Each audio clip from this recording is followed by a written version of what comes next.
So friends, as I promised, मैंने बताया था आप सभी को कि एक कंपटीशन मिक्स आ रहा है जय भोलेनाथ और जय महाकाल के ऊपर। इस वीडियो का डिस्क्रिप्शन में आपको इस सॉन्ग का MP3 लिंक मिल जाएगी, लेकिन रिक्वेस्ट आप सभी से यार इस वीडियो को फुल देख लो, उसके बाद ही डाउनलोड कर लेना। और यार काफ़ी मेहनत लगा सॉन्ग बनाने में, तो एक लाइक तो बनता है मेरे लिए। तो चलो यार शुरू करते हैं सॉन्ग। Speaker check. जब सुकून नहीं मिलता दिखावे की बस्ती में, अरे पगली तब खो जाता हूँ महादेव की मस्ती में।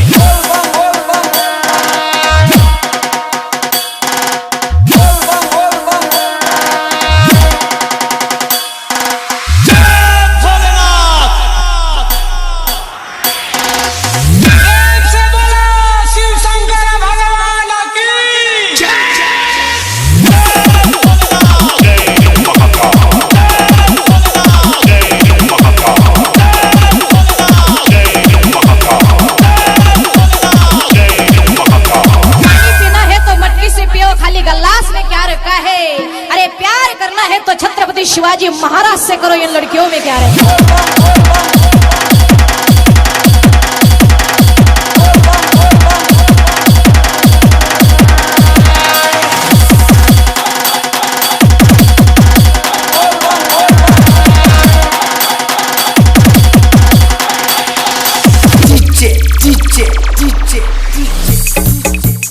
अब ये डीजे कौन है? ओए क्या रे, तूने अभी तक मुझे पहचाना नहीं? तुम्हारी बैंड बजाने वाला डीजे हूँ।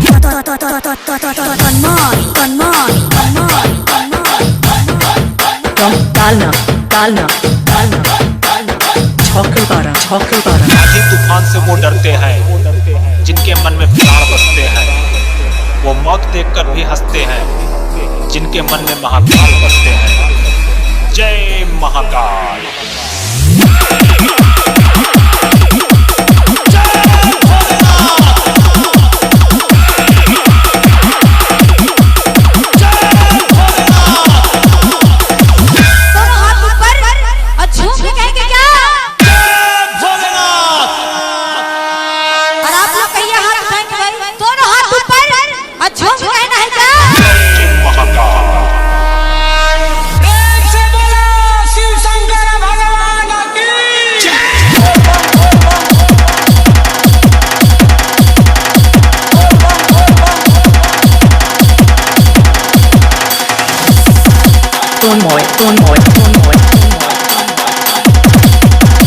तालना